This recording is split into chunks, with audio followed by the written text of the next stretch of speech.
And thank you guys for joining us. Up first, we've got offensive coordinator Tony Elliott. Go ahead with questions whenever you're ready.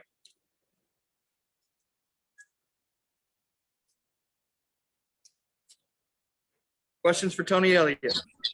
Tony, this is Matt. Just how would you judge the offensive performance today? Just first thoughts walking off the field.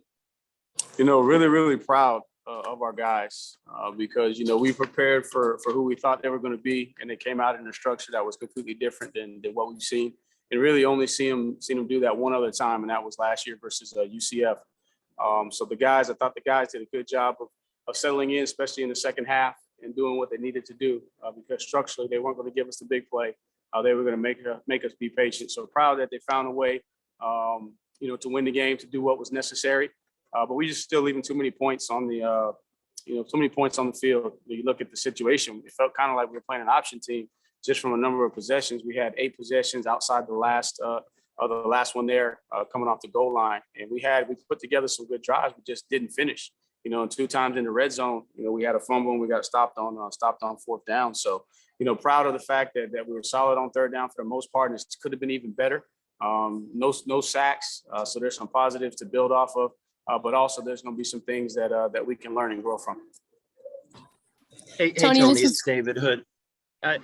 When you look at it, 17 points in 8 quarters against 2 Power 5 teams, is it offensive line? Is it DJ? Is it wide receivers not getting separation? Is it not taking shots down the field? Is it a little bit of everything?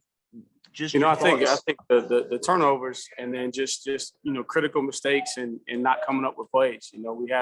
We had a play there in the first half where with receivers coming open, we triggered just a little bit quick on third down, which would extend a drive. And then you had a situation there in the second half, where we get a ball to Ross and we don't come down with it. So it's a combination of a lot of things, but in particular this game, if you looked at structurally what they were doing is they said, you know what, we're going to sit back and we're going to give you a 3-man front and we're going to drop 8 in the coverage. So we're not going to give you anything over the top, right? We're going to see if you can be patient. And so our whole game plan had to switch once we saw that they came out and structurally we're going to be different than what we were anticipating. Very, very different than how they were versus last year and then what we've seen coming outside of Kennesaw State. Kennesaw State is a triple option team. Tony, this is Grace Rayner with The Athletic. Just what went into the decision to not putting DJ under center there at the end of the game? Coach talked about in that situation, we wanted to see if we could try and draw him off sides. We haven't been a much under center team, in the past. And so we're going to do what we did and we hand the ball off, we get out, we just happen to fumble it. We hold on to that ball, we get out of the end zone there and the game's over. And then also too, that was a situation where the discussion is, do you take a slow safety there? And they kick it off with only 7 seconds. So the biggest thing for us is we try to draw them offside that first play, took the delay of game, and then came back and just say, let's do what we do, and we're a shotgun team, and we hand the ball off. Coach Elliott, CRS. Thoughts on how the offense was able to battle and regroup in the second half, and what is your mindset and plan going forward after a tough night like this one? So we came in at halftime and basically, we had to regroup. Really, really proud of the staff. Thought that it was a growing moment for us to come together, especially with some new guys on the staff, being in an adverse situation there. But had 3 possessions, and we're driving on that first possession and we don't convert that 3rd and 4. Then we go down and have a 12-play drive for a touchdown. Then we're on another 12-play drive after that, and we fumble in the red zone. So really, really proud of how they responded. We asked DJ, we said, hey, in this situation, you got to give us an extra hat. I thought he came in and he ran the ball well. We actually had the conversion on the short yardage situation before we fumbled it. So proud of the heart of these young men. And it's an opportunity for us to grow and get better as a team and, give us some confidence and understanding that, hey, their plan was to not give us the big play and see could we be patient. And for the most part, we did that. But we also played into their hand a little bit with the 4th down stop that we didn't convert there. And then the other turnover in the red zone. Hey, Tony, this is Anna with Clemson 24/7. Just talking about not giving up the big play. How would you assess how the offensive line did? From a protection standpoint, when we did need to throw it, we had solid protection there. And then they just settled in, and what they were planning on doing is try to get leverage on our offensive line and create a lot of single blocks. And then they were moving around, slanting and angling where you got to catch the movement. Then the linebackers were up there close, in particular after the first couple of drives. And they got guys standing right on the edge of the box, and trying to make you get flat. So I thought the guys did a good job of just handling the situation and finding a way, when the game was on the line to come up with the drives to put us in position. We just got to finish. If we finish two of those drives there with points, especially in the red zone, it's a little bit different feeling coming out of the game. Tony, this is Larry Williams. So what was the thought process there on the 1 yard line, going from the shotgun instead of under center? Right. So as I answered that question earlier, is just we've been, how many times have you seen us up on the center? We just been a shotgun team, and we do what we do, and the biggest thing there was not risking we hadn't been on the center all game and risking a fumble snap right there. And then again, we tried to draw them off sides, see could we steal 5 yards, and they jumped a little bit, but not far enough into the neutral zone. We took the delay. And then we came back, we handed the ball off, and actually we're out of the end zone.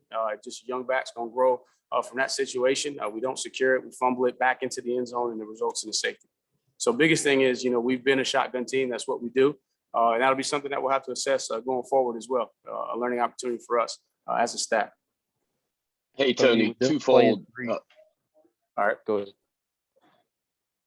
Twofold question. First off, on that front, was there any consideration given into like a fly pattern and throwing the ball out of bounds on that final, snap in the end zone? And then secondly, what do you see from DJ mechanically that you think he needs to clean up? The first part of the question, that wasn't really something that we discussed in that situation. And the biggest thing, for DJ is just, constantly working on his footwork in the pocket, making sure that he's not throwing off balance, that he's not leaning away from his throws, just keeping his front shoulder locked in on his target. He missed a couple throws. Like to see him do a little better job on that back shoulder throw, and then that third down throw that we missed there in the first half on the post route or the slant route that Joe was coming open on. Tony, this is Matt. Were you disappointed at all that you weren't able to have more success rushing the ball with them dropping 8 in the covers? Well, we knew that if it took us having 4 yards in a cloud of dust, that's what we needed to do to find a way. Because the biggest thing was they were trying to bait us into, if you watch, they were doing a lot of different things. They were showing press, they were bailing, and they were trapping, and they were squatting. They were doing a lot of things to try and confuse the young quarterback in the passing game.